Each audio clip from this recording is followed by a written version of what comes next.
New Grad Success Summit. In this session, we're going to be talking about how to be a competent and confident practitioner as a new graduate. We are going to be giving you 8 amazing tips to help you feel like on day one, you know how to ace every single day of your workday and how to grow your career and feel really confident entering work and love what you do, even as a new graduate. I'm so excited to present Mandy Chamberlain. She's an amazing expert occupational therapist, as well as the founder of Seniors Flourish Learning Lab, which is an OT resource evidence-based guides and support membership site that helps you make sure that you are on the right path as an occupational therapist. So I'm so excited to present Mandy. My name is Mandy Chamberlain. I'm an occupational therapist, and I am the founder of seniorsflourish.com, and I do the Seniors Flourish podcast. I'm going to be talking about how to feel more confident and competent when you're transitioning from a student to a clinician. So I'm going to give some examples. A lot of these things will apply. It doesn't matter what discipline you are in, if you're a speech language pathologist or in physical therapy or occupational therapy. A lot of these are going to apply, and I'm going to give some examples that are for your specialty area. But you know how it is, Emma. Like when you're done in school and you're transitioning, and it's scary and overwhelming, and it's nice to just kind of have that support and have that saying like, okay, you do know what you're doing. Definitely. Maybe some things just to kind of help you guys along the way. No, exactly. I'm so excited for this masterclass because as a new grad, I feel like we always feel so intimidated. We don't feel confident in the skills that we have. And I'm always constantly telling my mentees, you have the confidence, you just have to own it.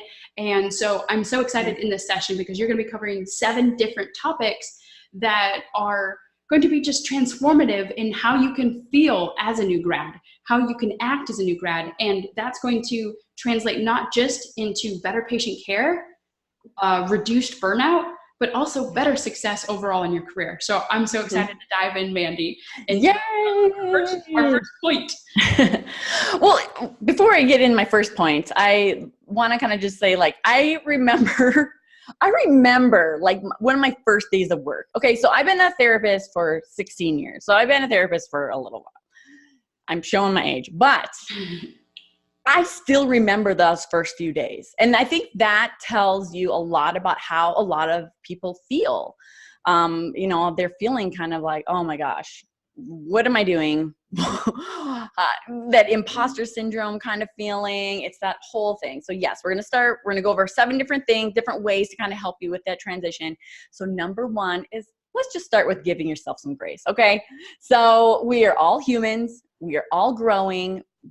Doesn't matter if you've been a clinician for 5 years, 15 years, 40 years, we all started somewhere.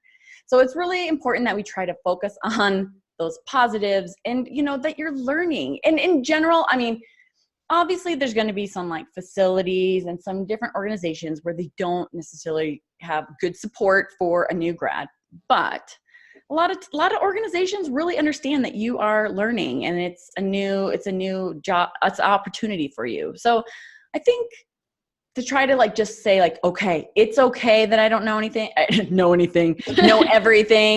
It's okay that I'm trying to learn as much as I can. And that, I think in general, most of your coworkers are going to understand that you don't know everything. And actually, neither do all your coworkers, let's be honest. And knowing that we're all here to learn and grow. So number 1 is give yourself some grace. Yes, I agree 100% with that.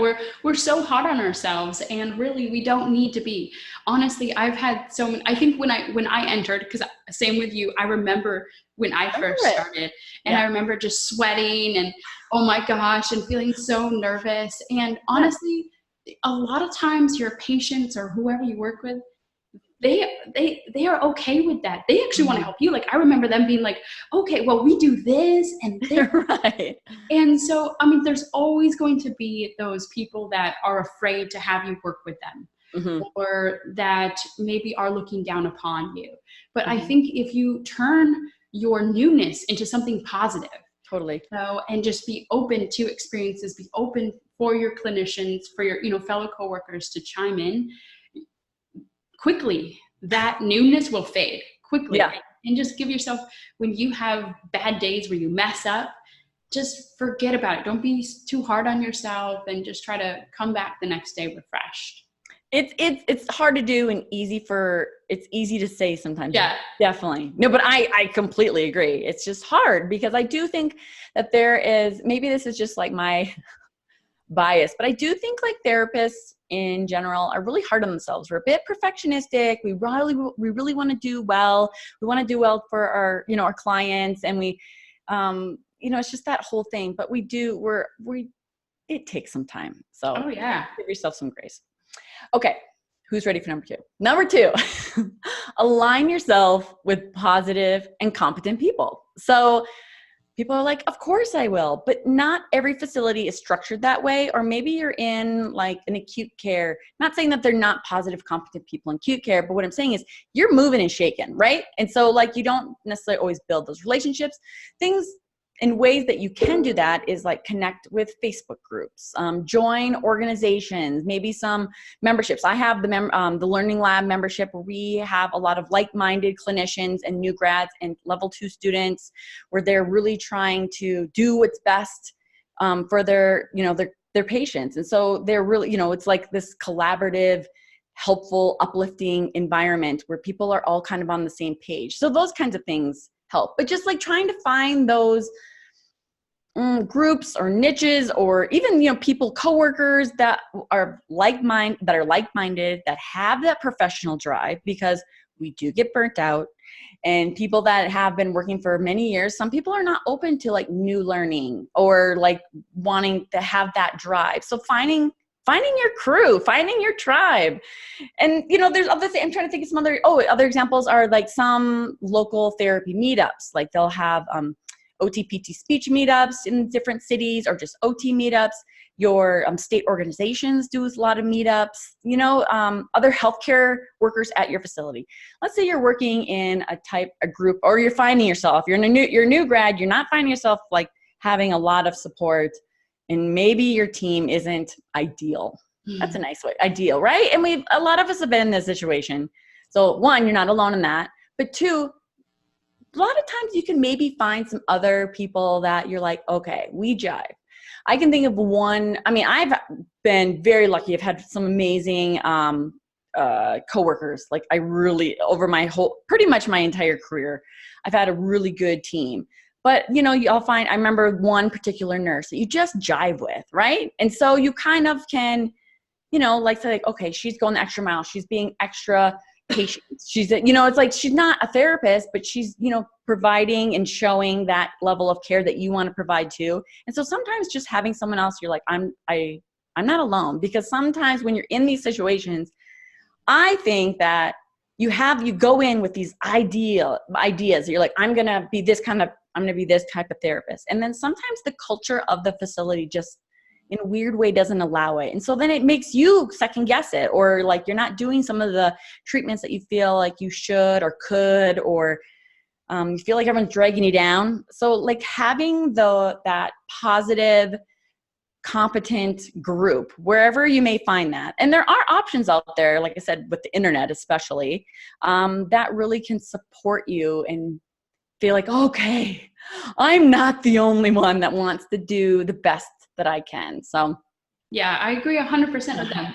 Finding mentorship and this community, this tribe, like what you said. And I had a really good master class with Stephanie Wayrock from the Healthcare Education Transformation podcast that's in this summit too, that you guys can check out. But she talks about finding formal but also informal mentorship. A lot of us feel like we need to have this formal program to grow our skills and to be a competent clinician. And I didn't have any formal mentorship.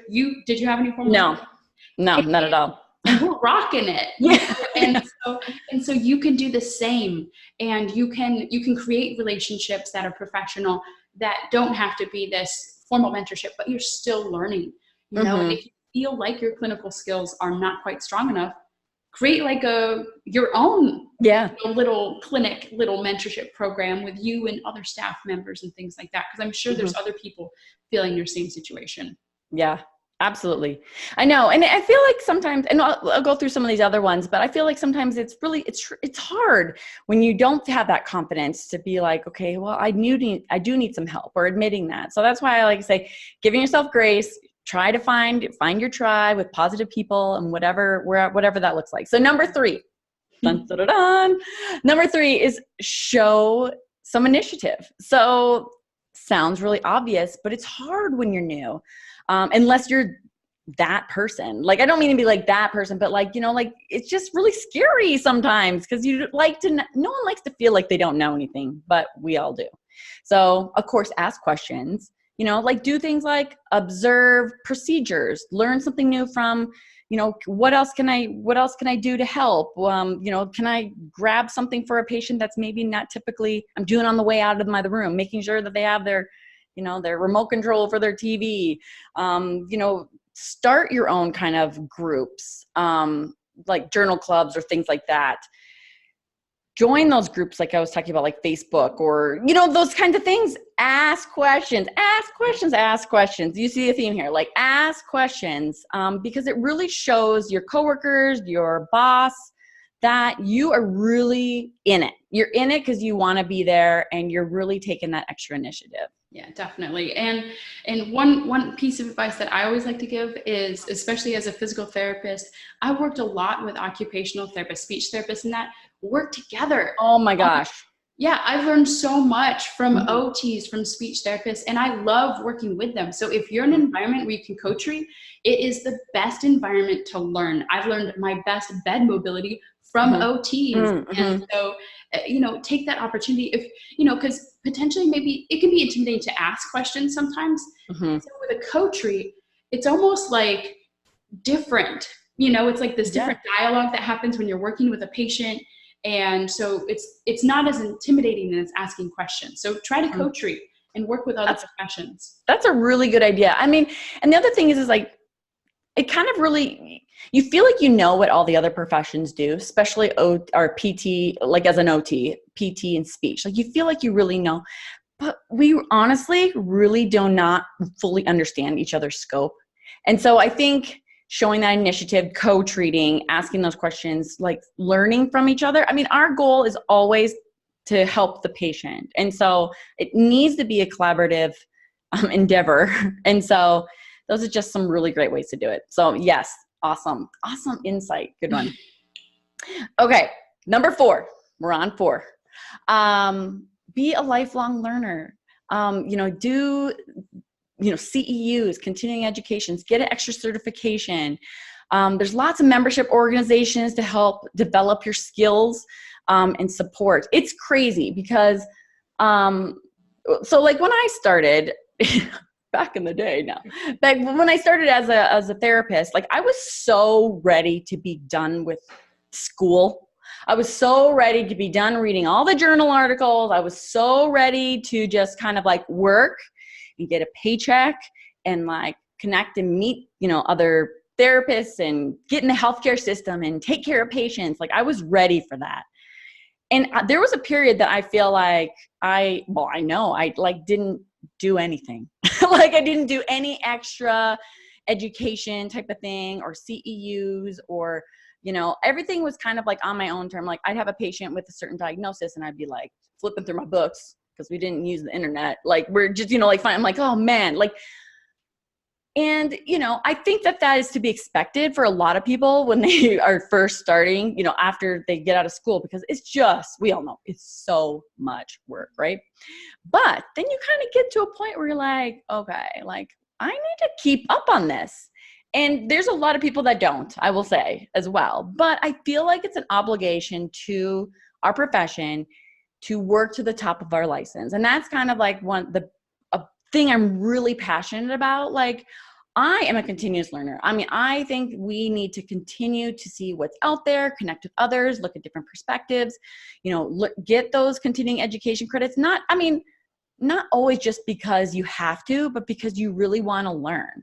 Like I said, there's different membership organizations. Like, obviously, like I've said, I have the Learning Lab, which is a supportive, or we do treatment ideas and resources and journal club and everything for OT practitioners and students, but there's lots of other membership sites out there that can also do CEUs or just having that professional support. So a couple examples for like speech language pathologists is SLP Now. She does one for pediatrics. I know that there's. Love Marisha. Woo. I know. And she's on the summit too. Oh, yes, she is. Just really quick to chime in. Yes, she did an amazing time management talk on how to basically save yourself 5 hours a day by really some amazing time management techniques. So SLP Now, Marisha, she's one of the speakers here. So check that out on time management. I forgot that she was part of it, but yes, like she's crazy smart and she's so passionate. I love that. There's SLP Collective, that's speech language pathologists for like adults in the medical model. There is Giro's Health. They kind of do a journal club with Dustin Jones over there. It used to be the Senior Rehab Project, but they have a type of membership thing where it's the same type of thing where you're having that collective group of people that have the same passion and drive. And, you know, you have that collaboration and tribe mentality that really helps. It really helps. It really supports people. So check some of those out depending on, of course, what your profession is. But even things like participate in like a lunch and learn at your facility, or start a lunch and learn, start a journal club at your facility, or start some of those things. But like really, you learn something new all the time. And I personally really feel like that helps me for burnout. Like I feel like, okay, you know, like you go to a course, let's say, I mean, and people don't go to courses. I mean, people still do, but it's different with all the online continuing ed, which is great. But you know, like when you go to a CEU and like everyone's there to learn the same thing, and all you think about is like, oh, I could try that with that patient. I could try that without patient. I could try, I could have done that with that patient. And it kind of gets you jazzed up for the week. Like you're like, okay, I got some new things in my pocket. And that's what a lot of these membership sites do. It's a lot of these CEUs do. And that's what, you know, that lifelong learning really, I think, harvests even as a culture in your facility. You can really starting some of that really kind of gets everyone going. Definitely. I mean, I can feel stagnant. And I think that's where burnout comes in. We had a wonderful summit talk. Sorry to keep throwing all these summits. No, Erica's amazing. But Erica Del Pozo, she had a wonderful talk here on the summit about burnout. And that's one of the things she talked about was the stagnancy, the fact that you don't feel like you're growing. And we talked about in another masterclass here on the summit, using continuing education courses to grow your career, to leverage it to improve your salary, to improve your clinical skills, and to move up the ranks in your career ladder. And so being a lifelong learner through these different programs, it just helps you, it helps empower you to feel like you're actually moving, you're actually doing something. Yeah, couldn't agree more. It's such an important part of our profession. So work to the top of your license and be a lifelong learner. Okay, number 5, manage stress. Okay, I added this in because I do think it's important, but I'm going to put a disclaimer. I'm terrible at this. But it is.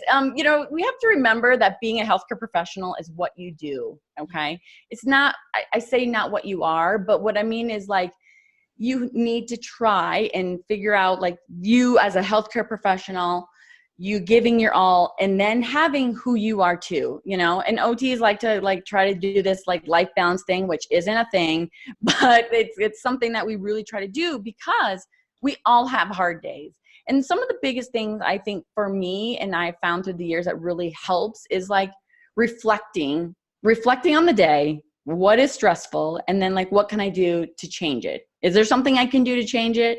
Is there something how I can do from even like from an attitude standpoint? Like if I'm not getting along with someone, I can't change them. And that causes me a lot of stress. Those are the things that cause me stress. But how can I react to it? And so like being reflective actually really helps me because a lot of times when you feel stressed is because you feel kind of out of control. And when you feel like you can kind of take a little bit of that control, that definitely helps with some of those stress levels. And then in addition, like really think about and reflect on what recharges you. I mean, are you an extrovert and need to go socialize, or you need to like literally have a bubble bath with a book, you know? And it depends on the day. I like both for different situations, but you know what I mean? Like, I think there's those things that, and then making it happen, because I know it's this crazy cycle, right? Like, you feel stressed out, and so then you don't want to do anything, and then you kind of feel bad, and like and then you're like, okay, I have to go to work tomorrow, and then it just turns into this crazy thing. But like, really kind of thing of what does rejuvenate me and make me feel calm? Is it meditation? Do I like journaling? Is it literally just vegging out and like binge watching Ozark? I don't know. Like, but you know, it's those kinds of things. I think it's actually trying to manage the stress best you can really helps. Exercise is, for me, is huge. For a lot of people, it's huge, but trying to figure out what ways to handle that stress. Oh my God, you just summed me up all in like 2 sentences. Yes. We're friends. I feel that same way, and I agree with you 100%. My fiance is really a good grounding force for me. He does the same thing. He's like, can you change that? You've done all that you can to help your patient? Because I think a lot of us feel like we have to be super people, you know, Superman and Superwoman. And I come home, and if I take it personally when my patients aren't improving or can't improve, and it's heartbreaking to see that, but you just have to do all that you can do. And what can you control?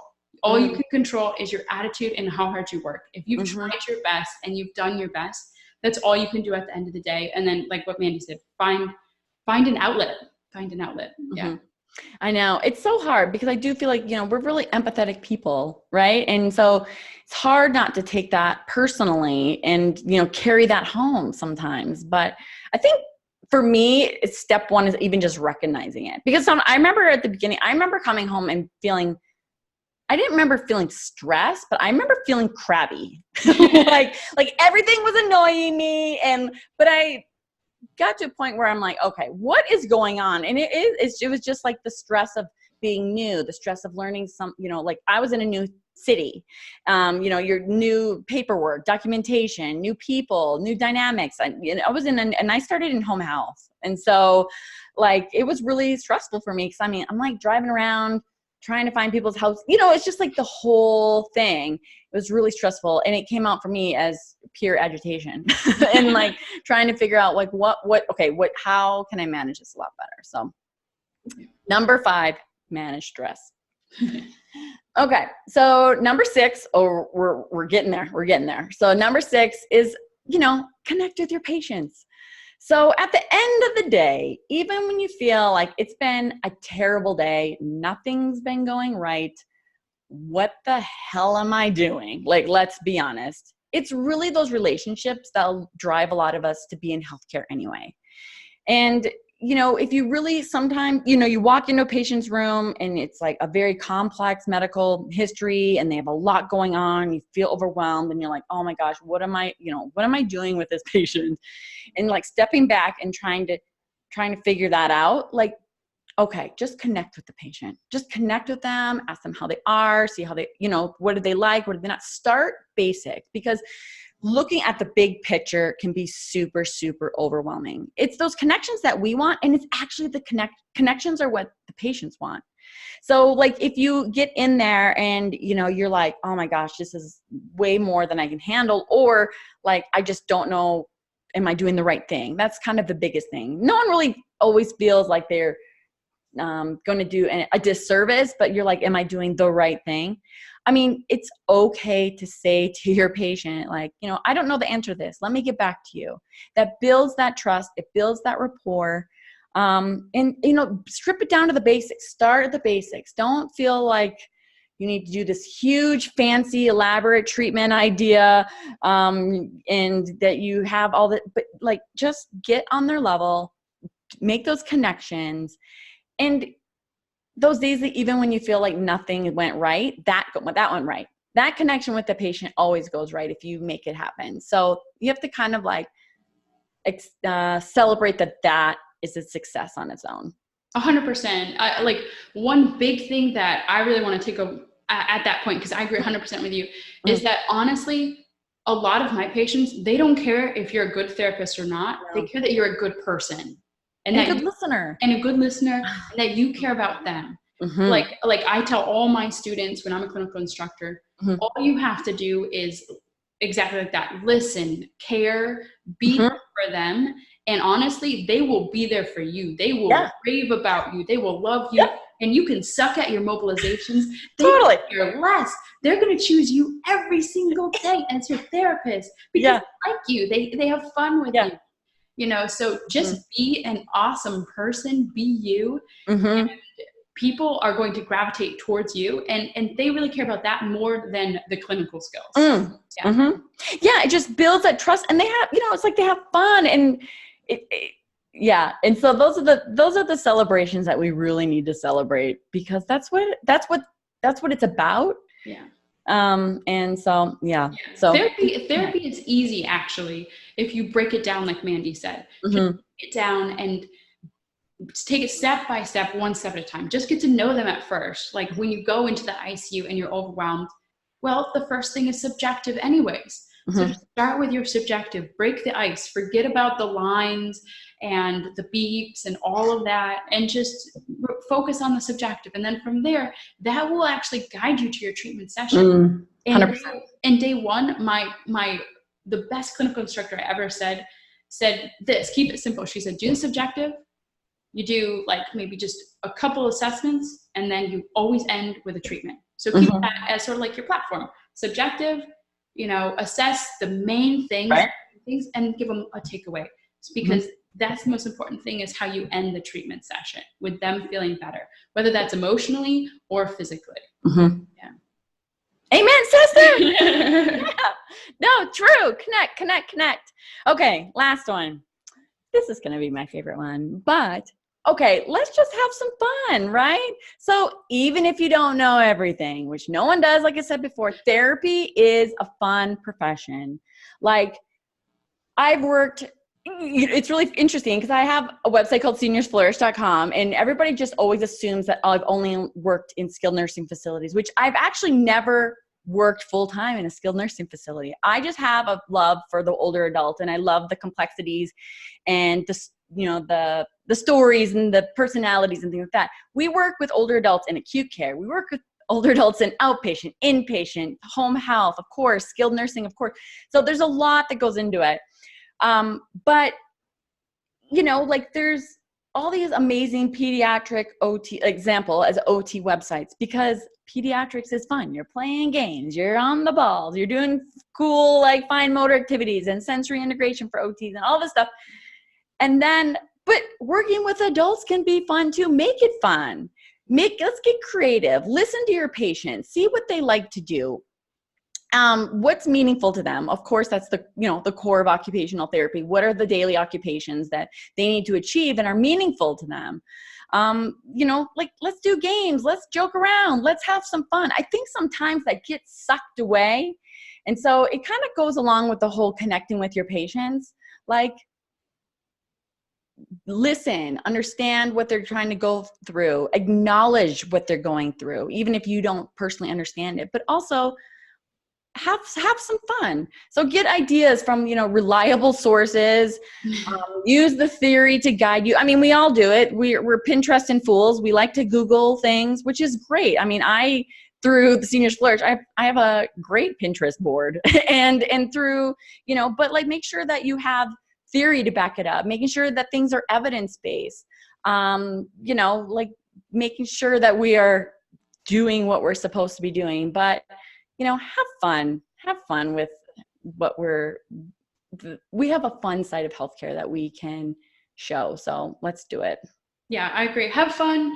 Take the wins when they come. Remember the wins when they come, and have fun outside of healthcare too. We get so wrapped up in our profession, but it goes both ways. We want you to have fun inside, but then also when you leave work, have fun. Let work be there and let your life be over there. Yeah. Mm-hmm. Yeah. Right on. Yeah. It's a hard transition. I might even throw in a quick number 8. Look at me getting crazy. I think it's the big things is like, enjoy this time. Enjoy that you are, that you have transitioned out of school mode, transitioning to a paycheck. Enjoy the time that you are, enjoy that you get vacation time. Enjoy that you have coworkers. Enjoy that you get to learn on your own schedule. Enjoy that you don't have to like study a billion hours a day and feel stressed about it. You have different stressors, we all know, but like enjoy this time because it's such a transition of life. And this is the only time that will happen. Like that, everything is so new. It's overwhelming and it can be super scary, but it's also like a celebration of how far you've come. So yeah. I mean, you guys just graduated, or if you already graduated, you know, maybe it's your first year or you're a student about to graduate.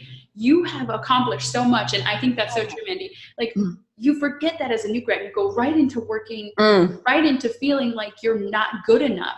But you just started an amazing career or about to start an amazing career, and you've done so much, you've accomplished so much. Be proud of yourself and start enjoying life, enjoy the paycheck, have fun, because before you know it, you're going to be old too. So have fun right now and enjoy it and be proud. Yes. Yeah. So those are some key takeaways I wanted to kind of share with everyone about being confident and competent as best as you can. So give yourself grace. Number one, align yourself with positive, competent people. Connect with people in Facebook groups. Like I said, membership sites like the Learning Lab, or organizations, things like that, to show that you are surrounded by like-minded people and finding your tribe. 3, show your initiative. Learn something new from other people. Co-treat. Observe different procedures. Ask those questions. 4, be a lifelong learner. Get those CEUs. Learn a new technique from a friend, someone else. Manage stress. See, that's 5. 6, connect with your patients. Really listen. 7, have fun. And then my extra throw in number 8 is just enjoy it. Enjoy it. You earned it. Yes. Enjoy it. I love it. That was a great summary, and I even feel more pumped to like go into the clinic now. Now, there you go. Now, everyone, Mandy has an amazing platform that she sprinkled a little bit throughout the summit here called the Seniors Flourish Learning Lab. And so as part of this summit, she has 2 amazing giveaways going on. Do you want to explain a little bit more, Mandy? Yes, and I'm excited. And that's why I love these kind of platforms. I've done webinars, I've done giveaways, I do lots of Facebook Lives, but I love it because I get to talk to you and share some giveaways. That's always the fun part, right? So for attending this masterclass, one person has a chance to win 3 months of the Learning Lab membership site. So if you're wanting to know more about the Learning Lab, so go to seniorsflourish.com/Learning Lab. And it's for OT practitioners, occupational therapists, occupational therapy assistants, and I have about half of them are level 2 fieldwork students. So we have a lot of students in there too, looking for more support. We have treatment idea videos, we have clinical resources, we have assessment tools. It's all like in one. It's all in one. You can ask questions. It's kind of like a group mentorship where people can ask questions, look for resources and things like that. I have free like discounts on products and OT things. It's just such a it's finding your OT tribe, the like-minded people where they want you to grow. And, you know, I have such a passion for helping others be the best they can be, and especially working with older adults. But I mean, I have people in there in acute care, inpatient rehab, skilled nursing, home health. I mean, anytime where you're feeling like you just need that extra support. So one lucky winner is going to get 3 months free to the Learning Lab. And then anybody who's signing up for this next week, and that is, oh gosh, I should have looked at the dates. August 6th through the 28th will be the giveaway. Anybody that signs up for the Learning Lab during that time has a chance to win a full year membership. So yes, and even more, because I really want to support learning. I want to support everyone's success. So whoever is enrolling in the Seniors Flourish Learning Lab will also be entered in to win a debt-free student loan course. Plus, I'm just going to add this into a phone call where if you want more guidance on your student loans and career path, I'd be happy to chat with you too. So all of that is included when you go to sign up for Mandy's amazing Learning Lab, because I feel that supportive of it, and it's just a wonderful, wonderful resource for occupational therapists. So I wanted to get you in there to really jumpstart your career and feel like such an amazing occupational therapist.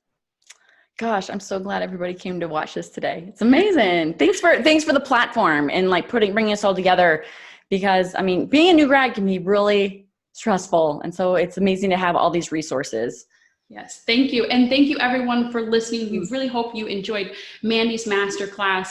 You can leave a comment below or email me at debtfreept@gmail.com if you loved Mandy's masterclass here. And if you have any questions for her, you can go to seniorsflourish.com and contact her as well. And I'll have all the links below also. And look out for all the other amazing webinars that we've done throughout this summit on time management, burnout prevention, student loan refinancing, CUs to grow your career, non-clinical careers, so many more things.